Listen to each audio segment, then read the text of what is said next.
சட்டப்பேரவைத் தேர்தலில் திருச்சி மற்றும் அரியலூர் மாவட்டங்களில் இருக்கும் தொகுதிகளில் திமுக சார்பில் போட்டியிட விரும்புவோருக்கான நேர்காணல் அண்ணா அறிவாலயத்தில் தற்போது தொடங்கியிருக்கிறது. இதுகுறித்த கூடுதல் தகவல்களை நம்முடைய செய்தியாளர் ரமேஷிடம் கேட்கலாம்.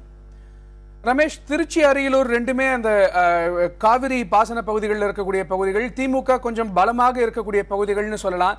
அந்த பகுதிகளில் நிறைய நட்சத்திர வேட்பாளர்களும் இருக்கிறார்கள். அந்த நட்சத்திர வேட்பாளர்களில் யாரெல்லாம் இந்த முறை வேட்புமனுவுக்கான அந்த விருப்ப மனுவை தாக்கல் செய்திருக்கிறார்கள், அது பற்றி சொல்லுங்கள். இன்றைக்கு பாத்தீங்கன்னா திருச்சி மாவட்டத்தில் கூட 9 பேரவை தொகுதிகள் மற்றும் அரியலூர் மாவட்டத்தில் 2 பேரவை தொகுதிகள் மொத்தம் 11 தொகுதிகள் காலையில் நடைபெற இருக்கிறது. கணேஷ், அதாவது நீங்கள் குறிப்பிட்டது போல பிரபலங்கள் அதிக அளவில் இருக்கக்கூடிய தொகுதியாக இந்த திருச்சி மாவட்டம் இருக்கிறது. குறிப்பாக திருச்சி மேற்கு தொகுதியில் முன்னாள் அமைச்சர் KN நேரு விண்ணப்பித்திருக்கிறார். அதே போல மணச்சநல்லூர் தொகுதியில் முன்னாள் அமைச்சர் செல்வராஜ் அவர் மனு செய்திருக்கிறார். அவர் தற்போது இன்டர்வியூ கூட முடிச்சுட்டு வந்திருக்கார். அது மட்டுமல்லாமல் அன்பில் மகேஷ் அவர் திருச்சி வடக்கு தொகுதிக்கு போட்டியிட்டிருக்கிறார். தற்போது நேர்காணல் தொடங்கி நடைபெற்று வருகிறது. தற்போது மணச்சநல்லூர் தொகுதியில் நேர்காணல் முடித்து வந்திருக்கக்கூடிய கணேசன் என்பவர் நம்மிடம் அவரிடம் பேசலாம். சார், உங்களிடம் என்ன மாதிரியான கேள்விகள் முன்வைக்கப்பட்டன?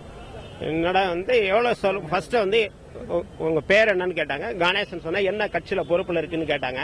ஒன்றிய செயலாளராக இருக்கிறேன் அப்படின்னு சொன்னேன். அடுத்து என்ன கம்யூனிட்டின்னு கேட்டாங்க. அப்ப முத்துராஜா அப்படின்னு சொன்னா எவ்வளவு செலவு கூட 3 கோடி ரூபாய் வரைக்கும் செலவு பண்ணலாம் அப்படின்னு சொன்னேன்.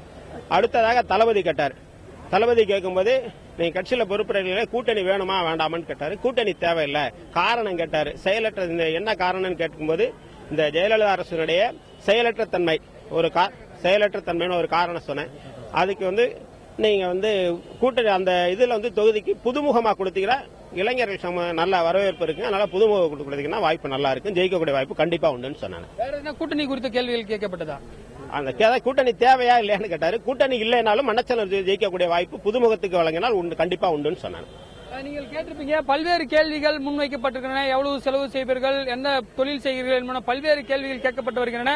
மாலையில் திருவாரூர் மாவட்டத்திற்கான நேர்காணல் நடைபெற இருக்கிறது. கணேஷ், இதுதான் திமுக நேர்காணலில் கூடிய முக்கியமான விஷயங்களாக பார்க்கப்படும். இதுவரை 7 நாள் நடந்த நேர்காணலின் அடிப்படையில் 125 தொகுதிகளுக்கு நேர்காணல் முடிக்கப்பட்டிருக்கிறது. 1000க்கும் மேற்பட்டவர்களிடம் நேர்காணல் நடத்தப்பட்டிருக்கிறது. கணேஷ், ரமேஷ், உங்களுடைய தகவல்களுக்கு நன்றி.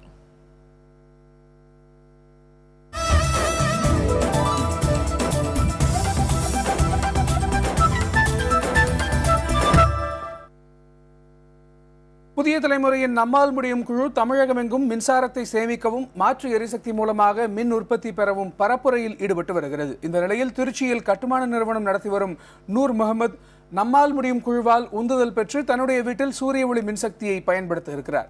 மேலும் கட்டுமானத்துறையினரை ஒருங்கிணைத்து அவர்கள் கட்ட இருக்கும் கட்டுமானங்களிலும் சூரிய ஒளி மின்சக்தியை பயன்படுத்த ஊக்கமளிக்க இருக்கிறதாகவும் சொல்கிறார் நூர் முகமது.